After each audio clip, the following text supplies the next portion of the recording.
TVT au cœur de l'information.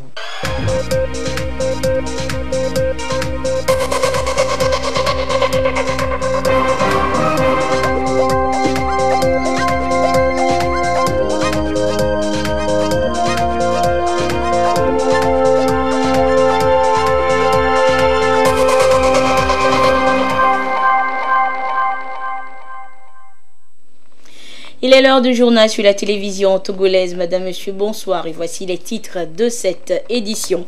La coopération énergétique et bilatérale entre leurs deux pays. Voilà de quoi il a été question lors des échanges entre le président béninois Patrice Talon et son homologue togolais ce mardi, lors de la visite de travail effectuée donc par le président béninois en terre togolaise ce mardi. Les précisions dans cette édition. Et puis les candidats du parti Union pour la République aux législatives 2018 sont en session de formation depuis ce matin. Ils sont appelés à mettre tout en œuvre pour une victoire écrasante du parti lors de ces échéances électorales. À découvrir également dans cette édition. Voilà pour les titres. L'actualité de ce mardi est donc marquée par la visite de travail qu'a effectué le président béninois Patrice Talon à Lomé. Il a été accueilli à sa descente d'avion par son homologue togolais Faure Essozimna Gnazingbe. Si nous pouvons avoir les images de l'arrivée du chef d'État béninois ce matin à Lomé, le président béninois qui a donc foulé le sol togolais ce mardi matin.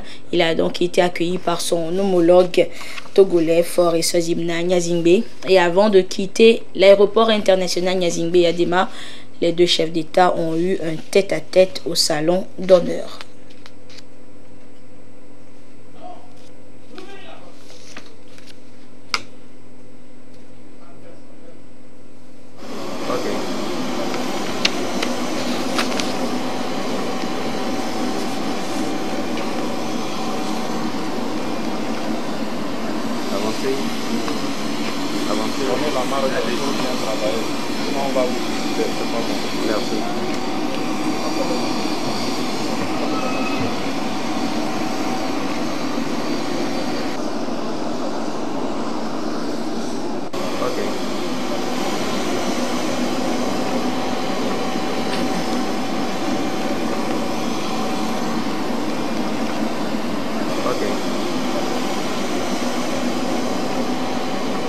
C'était donc les images de l'arrivée du chef d'État béninois Patrice Talon ce mardi à Lomé. Et c'est à l'invitation du chef d'État togolais Faure Essozimna Gnazingbe que le président de la République béninoise a effectué cette visite de travail au Togo ce mardi. Au menu des discussions, l'examen de la situation de la communauté électrique du Bénin CEB et les relations bilatérales. Et à l'issue de ce mini-sommet entre les deux chefs d'État, un communiqué final sanctionnant les travaux a été lu par le ministre Ablibida Mondé Delway des Mines et de l'Énergie du Togo. Nous l'écoutons. Communiqué final sanctionnant le sommet des chefs d'État. À l'invitation du président de la République togolaise, son Excellence M. Faure Essozimna Gnazingbe, le président de la République du Bénin, son Excellence M. Patrice Talon, a effectué une visite de travail à Lomé ce 27 novembre 2018. La séance de travail des deux chefs d'État a eu lieu au palais de la présidence de la République à Lomé. Elle a porté sur l'examen de la situation de la communauté électrique du Bénin et les relations bilatérales. Lors de la rencontre au sommet, l'évolution récente du secteur de l'énergie électrique au Togo et au Bénin a été présentée, notamment en ce qui concerne la sécurité de l'approvisionnement, l'autonomie énergétique pour accompagner les missions régaliennes des deux États et la consolidation d'un service public de l'électricité qui ouvre plus d'accès au plus grand nombre, tant pour les besoins sociaux qu'économiques. À l'issue de la séance à huis clos entre les deux chefs d'État et leur ministre en charge des finances et de l'énergie, les orientations suivantes ont été données. S'agissant de la dette de la CEB à l'égard de ses fournisseurs d'énergie, TCN, VRA, GRICO et CIE, il sera procédé en accord avec ses créanciers, à la mise en place d'un plan d'appurement. Changement de l'objet social de la CEB à compter du 1er janvier 2019. La CEB devient désormais gestionnaire du réseau de transport d'énergie avec pour activité connexe la poursuite de l'exploitation des moyens de production du barrage de Nangbeto et les 2 turbines à gaz installées dans les 2 pays. En conséquence, chaque État assurera l'importation directe de ses besoins complémentaires en énergie. Mise sous gestion déléguée de la CEB. Une direction transitoire serait mise en place à compter du 1er janvier 2019 et aura pour mission, entre autres, 2. Engager la procédure de recrutement des gestionnaires délégués. Démarrer la restructuration de l'entreprise. Les 2 chefs d'État expriment leur gratitude à leurs excellences, Messieurs les présidents de la République fédérale du Nigeria, de la République du Ghana et de la République de la Côte d'Ivoire pour leur compréhension et leur soutien à la CEB. Par ailleurs, les 2 chefs d'État ont salué la bonne coopération entre les 2 pays, notamment entre les administrations douanières, et ont convenu de la mise en place d'un cadre de concertation qui permettra de mieux lutter contre la fraude. Il sera ainsi procédé à la mise en place de l'interconnexion informatique des 2 douanes et de la création de postes de contrôle avancés. Les 2 chefs d'État se sont félicités de la tenue de ce sommet et ont émis le vœu de voir de telles rencontres se tenir plus souvent. Le président de la République du Bénin, son Excellence M. Patrice Talon, remercie le président de la République togolaise, son Excellence M. Faure Essozimna Gnassingbé, pour l'accueil chaleureux réservé à lui-même et à toute la délégation qui l'accompagne, et l'invite à effectuer une visite de travail en République du Bénin à une date ultérieure. Fait à Lomé, le 27 novembre 2018, le sommet des chefs d'État.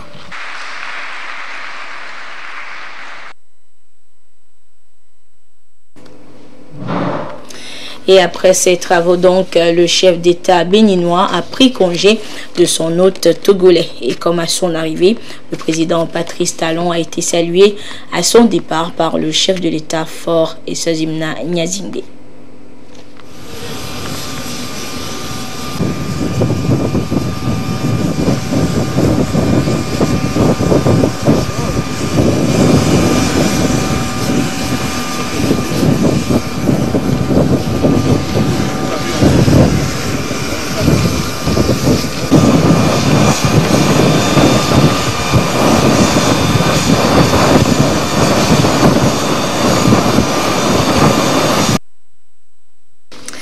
Et l'autre actualité de ce mardi, ce sont donc les candidats du parti UNIR, Union pour la République, qui sont en session de formation depuis cet après-midi à Lomé.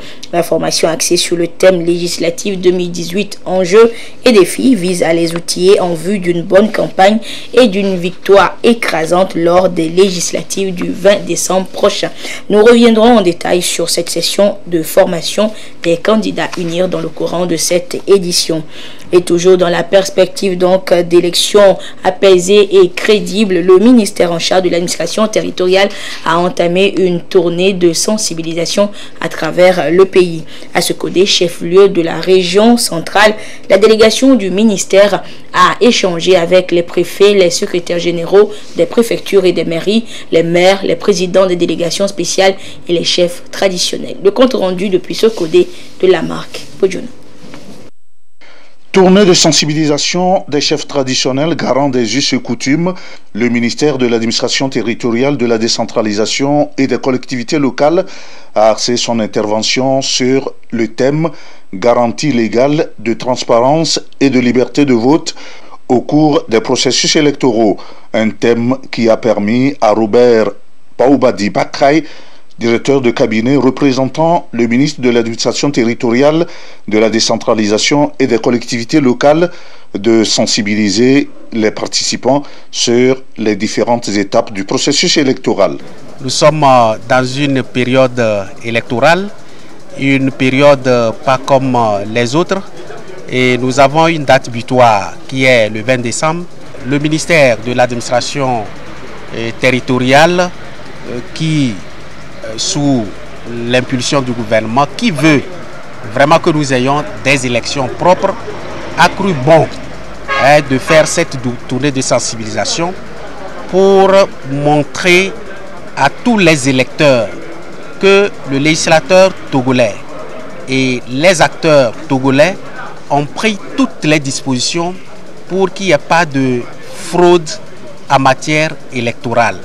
Du recensement au vote, le représentant du ministre de l'administration territoriale a fait comprendre aux garants des us et coutumes l'importance du processus électoral et leur rôle à jouer pour garantir un scrutin libre, transparent et apaisé. On nous a sensibilisés sur les formes des élections futures à faire et la patience qu'il faut garder. On nous a prouvé également qu'il n'y a pas de vol comme les gens ont l'habitude de dire bon, on vole, on a triché, on a fait ceci, on a fait cela. Ce qui n'est pas vérifiable. Je crois que la rencontre nous a beaucoup enrichi. Nous allons sensibiliser au cours de nos réunions mensuelles. On va en parler à la population. Cette tournée vient à point nommé apporter un éclairage aux garants des us et coutumes dans la conquête de la paix pour que les élections législatives du 20 décembre se déroulent dans la tranquillité et la quiétude. Et je vous l'annonçais donc, les candidats du parti Union pour la République Unir sont en session de formation depuis cet après-midi à Lomé. La formation axée sur le thème législatif 2018, enjeux et défis, vise à les outiller en vue d'une bonne campagne et d'une victoire écrasante du parti lors des législatives du 20 décembre prochain. Et l'ouverture de la formation a été présidée par le militant Comissé Lom Klassou, représentant personnel du président du parti, le chef de l'État Faure Gnassingbé. Le compte rendu avec Elom Kodjogan et Essoram Théouté. Législative 2018, enjeux et défis. La dimension de ce thème, objet de formation, en dit long sur les ambitions du parti Unir. Gagner avec la manière ses adversaires politiques. Il en dit long également sur le type de candidat qu'il positionne. Des candidats bien rodés, capables de tenir un bon argumentaire politique, capables de séduire l'électorat et faire adhérer les indécis à la cause du parti. C'est fort de tous ces défis que le choix de ces candidats a reposé sur des critères assez rigoureux. Si nous sommes ici aujourd'hui, c'est parce que, entre autres, le parti qui nous a désignés estime que vous lui êtes dévoué, que vous êtes dynamique, charismatique, humble et qu'il n'y a aucun doute sur votre probité et votre proximité avec la base. Ainsi, dans la suite logique de notre démarche, vous serez soumis à une formation qui vous permettra d'acquérir des outils essentiels tels que les techniques oratoires et l'art de convaincre. Vous pourrez vous approprier d'autres instruments et stratégies modernes de conquête de l'électorat. C'est donc en conséquence avisé que vous investirez l'arène politique pour y défendre les idéaux de notre parti et pour faire triompher sa cause par un ralliement massif des Togolais de tous bords, non seulement convaincus, mais aussi persuadés par votre discours et votre comportement exemplaire. Le long débat sur les réformes, les blocages par défaut des 4/5e a fait prendre conscience le citoyen lambda sur le rôle d'une majorité à l'Assemblée nationale et les candidats présentés comme les meilleurs pions du parti Unir savent ce qui les attend et cette formation revêt donc un grand intérêt pour eux. Tous les candidats sont sereins, ils sont impatients de participer à cette formation, ils sont impatients d'aller sur le terrain et de convaincre l'électorat et de montrer ce que le président de notre parti a fait pendant son mandat, les résultats éloquents, comment le pays a été transformé ces derniers temps, c'est impressionnant et je pense que tous les candidats sont sereins pour aller de l'avant. C'est ma première participation et je suis très heureuse de représenter le parti, notre grand parti, le parti Unir, à ces échéances électorales. Quand on se sent utile dans son pays et qu'on veut servir librement son pays, je crois qu'on a le devoir d'aller au-devant de la scène et de montrer vraiment sa valeur, sa capacité à ces populations. Il y a beaucoup de candidatures féminines. La femme a beaucoup à apporter, surtout sur le plan de l'éducation de la jeune fille, la promotion de la femme. Et je crois que si nous mettons l'accent sur ces points-là, il y aura un bel avenir pour notre pays. L'initiative du président du parti, Faure Gnassingbé, de former et d'outiller les candidats avant leur entrée en campagne a été saluée par le militant comme Selon Klassou, son représentant personnel, à ses assises. Ce sera une campagne rude, exigeante et les adversaires ne les épargneront guère, a-t-il relevé. Nul n'ignore que le quinquennat prochain sera crucial. Il sera crucial parce que nous ne devons pas reculer face aux dangers qui menacent nos acquis et la stabilité du pays. Il sera crucial encore parce que dans quelques mois, bien d'autres enjeux plus importants encore nous attendent. 2020. C'est pourquoi une large victoire du parti aux législatives prochaines est un impératif. Je tiens à remercier tous les cadres du parti, notamment les membres du Bureau national et bien d'autres qui se sont impliqués dans tout le processus qui a abouti à la désignation de nos porte-flambeaux. Je tiens tout particulièrement à remercier le secrétaire exécutif et tous les vice-présidents du parti. Le thème du premier congrès statutaire de notre parti, intitulé « Unir nos énergies pour un développement harmonieux du pays », nous interpelle. Oui, nous devons toutes et tous faire bloc autour du président du parti afin de lui permettre de poursuivre la mise en œuvre de sa vision, une vision fondée sur l'ancrage des valeurs démocratiques, la promotion de l'état de droit, la croissance inclusive et le développement durable de notre pays. Tous ces objectifs s'arc-boutent, bien entendu, sur des composantes fondamentales que sont la paix, la sécurité et le vivre ensemble.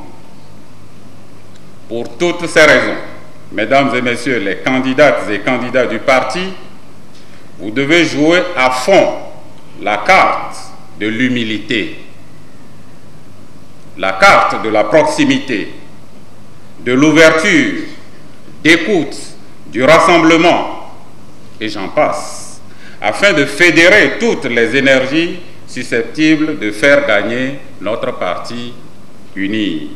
Vous avez le soutien total du président de la République et président du grand parti Union pour la République.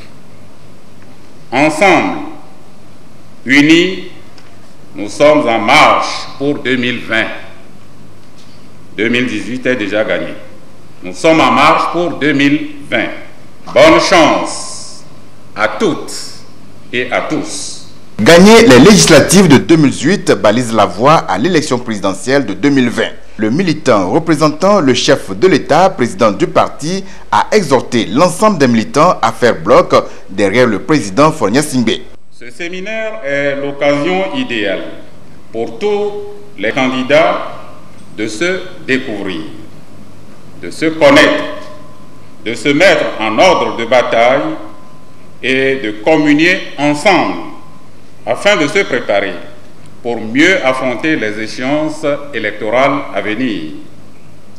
L'objectif, comme vous le savez, est d'assurer une victoire éclatante à notre parti. Le parti Unir est une grande famille dans laquelle chacun et chacune, tous individuellement, nous sommes animés par la volonté de servir le Togo et les Togolaises et Togolais.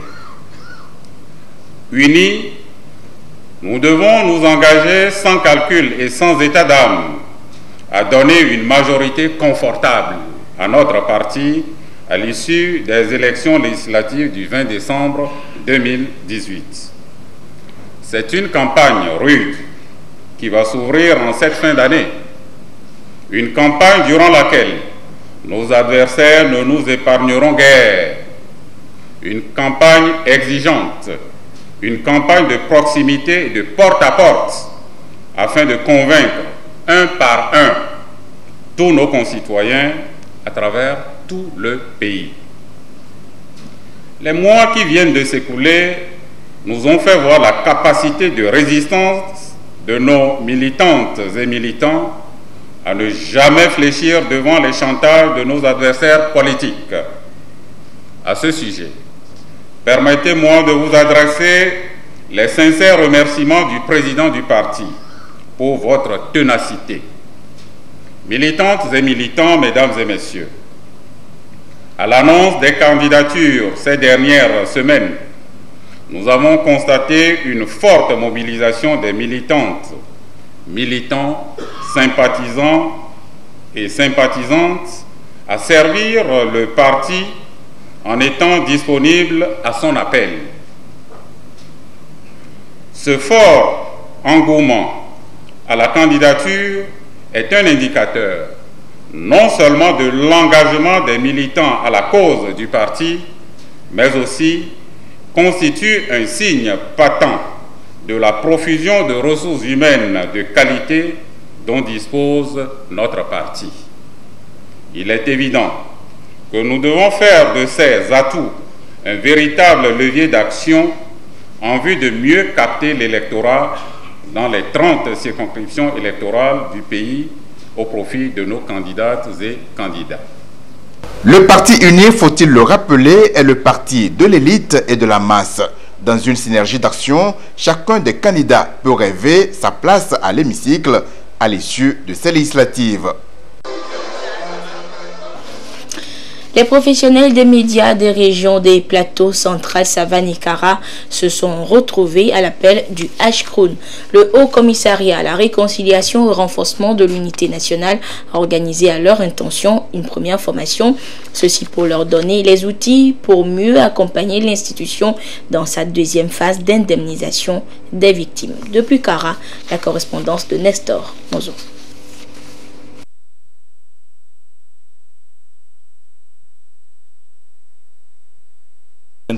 À la phase 2 du volet indemnisation du programme de réparation des victimes des troubles sociopolitiques de 1958 à 2005. Le HCROUN entend encore composer avec les médias afin que cette phase connaisse un succès comme la première. Raison pour laquelle il a initié cette rencontre avec les journalistes issus des régions Savane, Kara, Centrale et Plateau pour partager avec eux certaines thématiques sur la justice transitionnelle. C'est juste pour que nous fassions un nouvel apprentissage en ce qui concerne le contexte togolais, comment cette justice transitionnelle est mise en œuvre au Togo, les pratiques endogènes que nous avons nous-mêmes sécurité pour pouvoir évoluer. Voilà à peu près les questions sur lesquelles nous allons partager. Quand vous serez par exemple sur un plateau, que vous puissiez mettre une différence entre ce qu'on appelle un dédommagement, ce que c'est qu'une indemnisation dans le contexte togolais. Au lieu de parler de bourreau, nous on ne parle pas de bourreau, on parle de présumé auteur. Chaque pays a ses approches dans cette question de justice transitionnelle qui, en gros, c'est une boîte à outils où chaque pays puise ce qui peut l'aider à avancer. La rencontre de Kara fait suite à celle de Lomé qui a concerné les journalistes de la région maritime et de Lomé commune. Le HCROUN a fini la première phase de la prise en charge et ou d'indemnisation des victimes le 26 septembre dernier.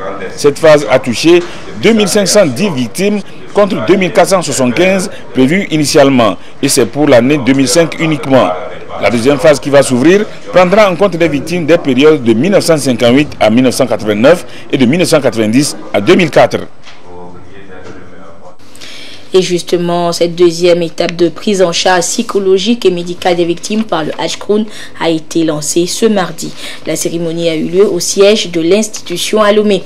Pour cette deuxième phase, 444 victimes seront prises en compte. Le compte rendu de la cérémonie avec Rolali Atigan et Esther Laclé.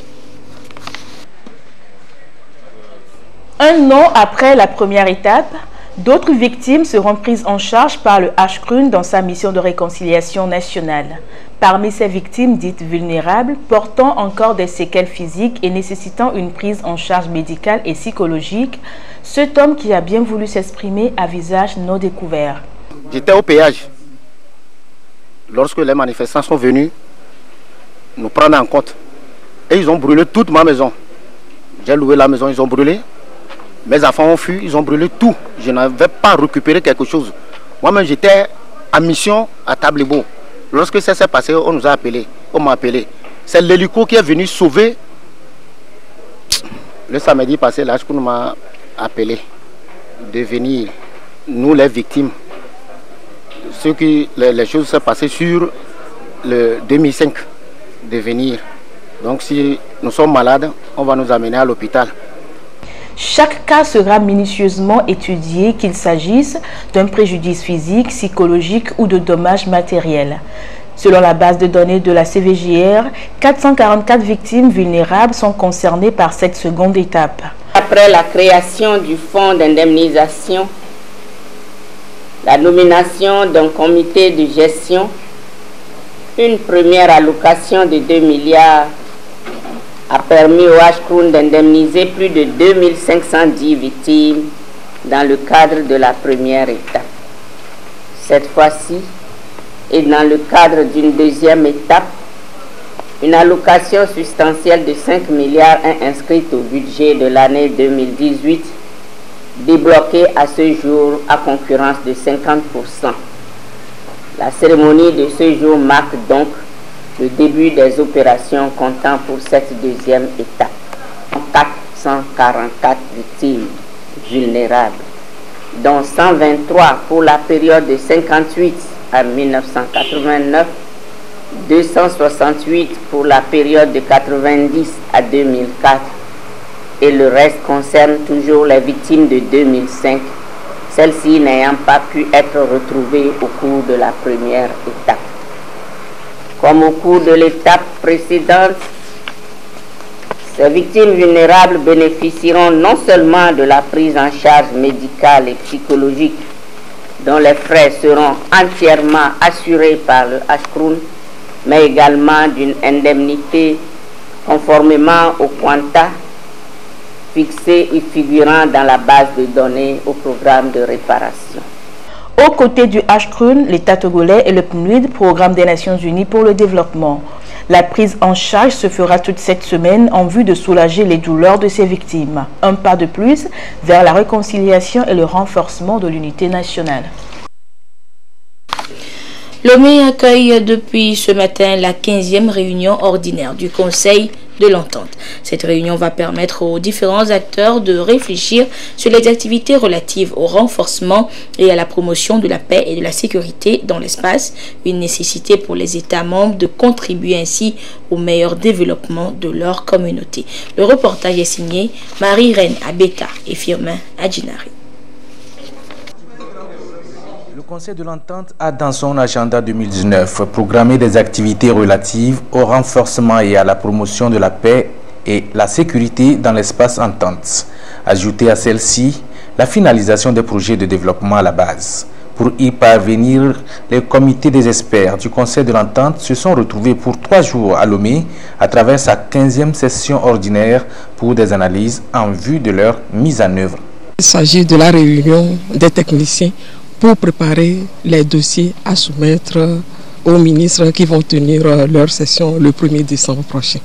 Comme les États, le Conseil aussi devra réfléchir aux moyens financiers pouvant lui permettre d'accomplir ces missions qui rentrent dans le cadre de la sécurité, de la paix, des projets de développement communautaire.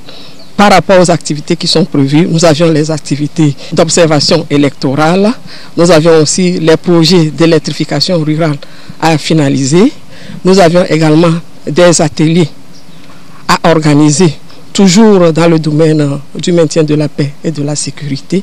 Il y a aussi la réunion annuelle des ministres de la sécurité. Il y a aussi la gestion des frontières, où vous saviez que nos frontières sont poreuses. Donc, il est question maintenant, au niveau du Conseil de l'Entente, de voir comment gérer les espaces frontaliers pour que ces espaces-là ne deviennent pas des passoires. Cette rencontre va également permettre aux différents acteurs d'examiner le projet du budget 2019 en vue d'identifier les pistes probables de financement des activités génératrices de revenus et créatrice d'emplois pour les jeunes et les femmes de la communauté.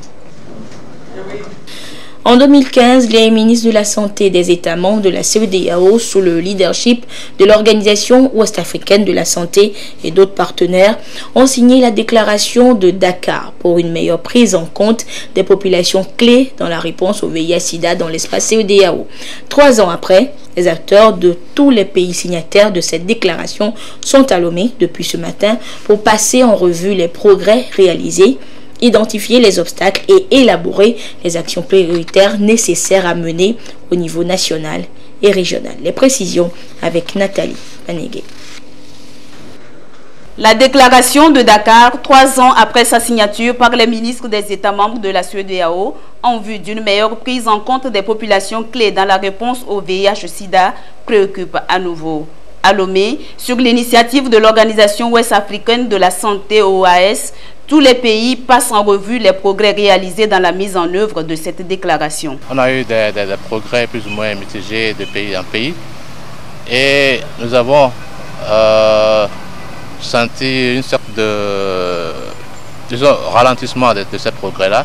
Et c'est pour ça que nous sommes dit qu'il faut qu'on fasse une sorte de revue de cette déclaration pour voir comment redynamiser le processus afin de pousser les pays à aller dans la bonne direction et aussi accélérer la lutte contre la maladie et atteindre les objectifs 90-90 que nous sommes fixés pour 2020. Au Sénégal en 2015, chaque pays a donc pris 4 engagements relatifs à cette déclaration. Le renforcement de l'information stratégique, des systèmes de santé, des services communautaires, la lutte contre la stigmatisation et la discrimination. Le Togo a mis en place un plan d'action, notamment une feuille de route, avec l'ensemble des parties prenantes, notamment le ministère de la Santé, la société civile, le ministère de la Justice, le ministère de la Sécurité, pour identifier les actions prioritaires à mettre en place. Il y a plusieurs activités qui ont été menées et au cours des 3 dernières années. Notamment sur 15 activités listées, il y a à peu près 10 qui ont été mises en œuvre à l'endroit de ces populations, notamment aussi bien à Lomé qu'à l'intérieur du pays. Actuellement, les populations clés sont mieux identifiées et en ce qui concerne par exemple les problèmes de sexe, on sait où elles se trouvent et les services de prévention sont mis à la disposition pour qu'elles soient moins infectées et qu'il y ait moins de diffusion de VIH. Avec 6,1 millions de personnes vivant avec le VIH en 2017, l'Afrique de l'Ouest et du Centre se classe 2e région du monde, comptant le plus grand nombre après l'Afrique australe et orientale. Il faut alors accélérer la mise en œuvre des stratégies mises en place pour vite atteindre les objectifs escomptés d'ici à 2020. Et toujours dans la lutte contre le VIH-Sida, en prélude au lancement de la journée mondiale de lutte contre la maladie cette année, le 1er décembre prochain, le Conseil national de lutte contre le sida et les infections sexuellement transmissibles a rencontré la presse hier après-midi, histoire de faire le point sur la situation épidémiologique et présenter les activités en cours et les activités donc de cette journée du 1er décembre. Le compte rendu de cette rencontre avec la presse avec Nathalie Panégué. Connais ton statut, thème de la 30e journée mondiale de lutte contre le VIH-Sida qui sera célébrée comme à l'accoutumée le 1er décembre 2018. Au Togo, c'est Tohou, une ville située à l'est dans la région des Plateaux qui va accueillir l'événement. C'est là qu'aura lieu la cérémonie officielle de lancement des activités. Occasion de faire le bilan de la riposte au VIH au Togo, ainsi que la présentation de la situation épidémiologique et des progrès réalisés. En matière de prévention, le dépistage constitue le lien entre la prévention et le traitement.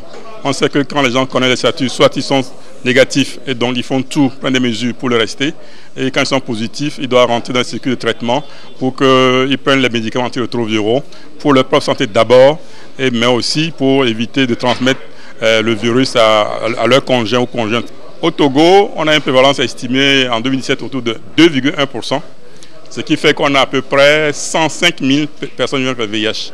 Et sur les 105 000 personnes vivant avec le VIH, on a actuellement à 62 000 à peu près de personnes vivant avec le VIH sont sous ARV. Donc on a aussi autour d'un taux de couverture d'ARV autour de 60% qui s'aligne un peu sur le taux mondial, ce qui fait que le pays aussi a connu des progrès, même s'il y a encore des efforts à faire. La campagne de dépistage touche cette année 3 régions. Lomé commune, Maritime et Plateau.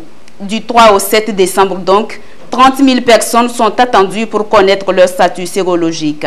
Également, des sensibilisations seront faites avec des distributions gratuites de 300 000 préservatifs masculins et de 30 000 préservatifs féminins. La société civile va mener essentiellement des activités de mobilisation sociale, des activités de sensibilisation pour que les sites sur lesquels les prestations de services devaient y avoir soient connus de la population et soient visités. Parmi ces activités de mobilisation, ce sont des caravanes, ce sont des informations à donner aux gens porte à porte, ce sont aussi les distributions de préservatifs. Au même moment, 24% des Togolais, selon le Conseil national de lutte contre le sida, ne connaissent pas leur statut. C'est dire que le dépistage reste essentiel pour atteindre l'objectif 90-90-90 de l'ONU-SIDA. 27 ans après la déclaration de l'élimination des violences faites aux femmes et aux filles, le fléau persiste et se répand toujours. Cette année encore, 16 jours seront consacrés partout ailleurs dans le monde pour continuer la bataille. Et dénommé 16 jours de campagne et d'activisme contre les violences faites aux femmes, cette campagne ou cette opération a été lancée au Togo ce jour par la ministre en charge de la promotion féminine. Le compte rendu de cette manifestation avec Robert Kotogbe et Tabitha Essi Akako. Ils ont 16 jours, le ministère en charge de la promotion de la femme et ses partenaires pour intensifier la lutte contre les violences faites aux femmes et aux filles au Togo. C'est à la faveur de la 27e édition de l'élimination de ce fléau déclaré par les Nations Unies en 1993. Dans le Vaud, le ministre Tchabinyandi Kolani Yenchare présente la situation du Togo en rapport avec la thématique et appelle à la mobilisation. Cette campagne d'activisme contre les violences faites aux femmes consiste à amener l'opinion nationale et internationale à se mobiliser et à agir pour mettre un terme à ce fléau. Pour ces 16 jours de campagne contre les violences faites aux femmes, un thème: Oranger le monde, écoutez-moi aussi. Au Togo, l'accent est mis sur le non aux grossesses précoces en milieu scolaire. Les stratégies pour faire face à cette situation ne manquent pourtant pas dans notre pays. Elles consistent à utiliser de façon optimale les mécanismes de dénonciation mis en place par le gouvernement. Il s'agit de la ligne verte, Allo 1011, les centres d'écoute et de prise en charge des personnes des violences basées sur le genre. Au plan institutionnel, le gouvernement togolais a intégré les questions liées aux violences dans les programmes d'enseignement et les curricula de formation. Il a également élaboré le programme national de lutte contre les grossesses et les mariages précoces. La campagne prendra fin le 10 décembre, journée de la Déclaration universelle des droits de l'homme. C'était donc un reportage de Robert Kotogbe présenté par Ekwe Sala. Ce communiqué à présent pour poursuivre cette édition.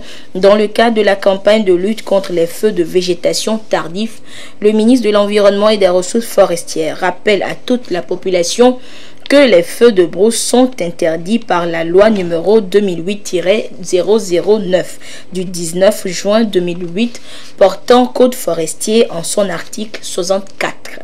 Afin de prévenir ces feux tardifs très nuisibles au sol, à la flore, à la faune, aux établissements humains, au cadre de vie et même à la vie humaine, le ministre invite la population à entretenir les alentours de leurs biens, c'est-à-dire l'implantation forestière, des champs de culture, les hameaux, les greniers à vivre, les forêts communautaires, les forêts classées ou sacrées, les réserves de paille, etc., avant le démarrage des feux précoces. Le ministre demande par la même occasion aux autorités administratives et traditionnelles aux services techniques déconcentrés et à la société civile d'accompagner les populations dans la réalisation de cette noble mission.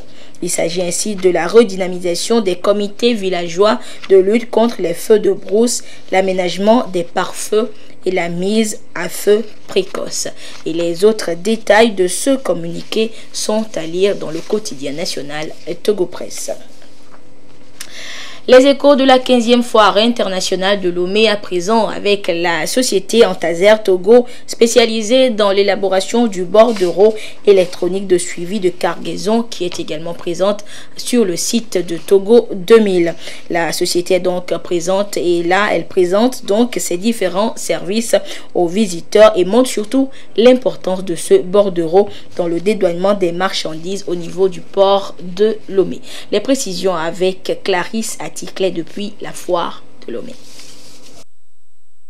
Antazer Togo SA est une société qui veut révolutionner le transport maritime au Togo. Spécialisée dans l'élaboration du bordereau électronique de suivi de cargaison BEC institué par le gouvernement togolais. Un document de recevabilité pour toute formalité d'enlèvement et de transit des marchandises. Il permet en outre de lutter contre la fraude à travers un contrôle plus strict des cargaisons. C'est en fait un document maritime officiel qui fournit des informations sur les cargaisons et les mouvements entre les ports, délivrés lors du chargement au port d'origine. C'est très indispensable pour le client d'élaborer le BEC à l'embarquement parce qu'elle fournit des informations nécessaires sur l'affréteur, le chargement, le navire, le port de destination et le port d'origine. Ces informations attestent vraiment de façon crédible les flux des marchandises vers les pays de destination. Antazer Togo SA a choisi le canal de la 15e foire internationale de Lomé pour communiquer et mieux se faire connaître du grand public. Ceci à travers une présentation des avantages liés à l'élaboration du bordereau électronique de suivi de cargaison aux visiteurs de la foire. L'abondance des informations contenues sur le BEC fait au fait qu'elle crée de multiples avantages pour les différents bénéficiaires. D'abord pour les clients, il y a une livraison accélérée des marchandises. Le dédouanement est anticipé. Et nous pouvons également parler de la simplification des procédures. Nous sommes ici pour exhorter davantage les chargeurs à élaborer les BEC à l'embarquement. Au niveau de la douane, nous pouvons parler d'une augmentation des droits douaniers grâce à un meilleur contrôle de la valeur commerciale des marchandises. Il y a également la disponibilité de statistiques fiables sur les flux import et export. Antazer est au pavillon Oti, juste en face de Villisco. Pour notre bureau, nous sommes à Blogame, à l'hôtel Sarakawa, juste à la porte d'entrée de l'hôtel Sarakawa, il y a une voie qui fait face. Donc vous prolongez cette voie et à quelques mètres, vous voyez l'immeuble sur lequel il y a l'enseigne d'Antazer Togo. La gestion du bordereau électronique de suivi de cargaison a été confiée à Antazer Togo SA par le gouvernement togolais. C'est pour davantage sécuriser les recettes de l'État issues du trafic maritime. Et à cette 15e foire internationale de Lomé, plusieurs nationalités sont présentes et c'est ce qui lui confère justement son caractère ou cette mission de brassage culturel. Clarisse Aticlé a fait un petit tour dans différents pavillons pour découvrir justement ces différentes nationalités présentes sur le site de la foire. Nous la suivons. Au nombre des exposants présents à la 15e foire internationale de Lomé, beaucoup d'étrangers venus notamment d'Afrique, d'Asie et du Moyen-Orient. En dehors du pays invité d'honneur, le Burkina Faso, dont on dénombre 82 exposants, on note la présence de la Guinée avec ses pagnes artisanaux, du Bénin avec Fontaise et du Mali avec ses basins riches. La foire, ça nous intéresse beaucoup. Ça nous permet d'amener certains clients et en plus, ça nous fait savoir les choses nouvelles chaque année. Nous avons une coopérative à Ouaga Et ces dames-là produisent le beurre de qualité et du savon avec les essences naturelles à base de beurre. Et nous les aidons en fait à la promotion. Donc c'est pour promouvoir les produits, parce que la coopérative n'a qu'une année et demie d'existence. Et c'est dans l'objectif de promouvoir les produits et faire connaître les produits et également tester la qualité de nos produits que nous participons réellement à cette foire. L'art kenyan s'est également invité à cette foire avec des chaussures, habits et sacs traditionnels faits à la main pour hommes, femmes et enfants. Nous venons du Kenya et à travers cette foire, nous voulons montrer ce que nous avons comme nous aussi de notre côté comme effet. Travailler bien sûr à la main pour montrer aux Togolais, à ce public, pour que nous fassions ce brassage de notre culture, leur montrer comment nous aussi nous faisons toutes ces choses. À cette première participation, nous souhaiterons tout d'abord connaître à travers ces échanges aussi connaître la culture togolaise et aussi apprendre d'autres choses venant bien sûr du Togo et aussi montrer à ce public togolais ce que nous savons faire et pour qu'ensemble nous fassions ce mélange de cultures. Le Moyen-Orient et l'Asie n'ont pas voulu se faire compter l'événement. Comme à chaque édition, ils sont motivés par la pénétration du marché togolais à travers la foire internationale de Lomé qui se veut un outil d'intégration et de brassage culturel. Et voilà, c'est sur ces merveilles à la foire internationale de Lomé que se referme cette édition. Merci de votre fidélité à la télévision togolaise. Excellente suite de nos programmes. Au revoir.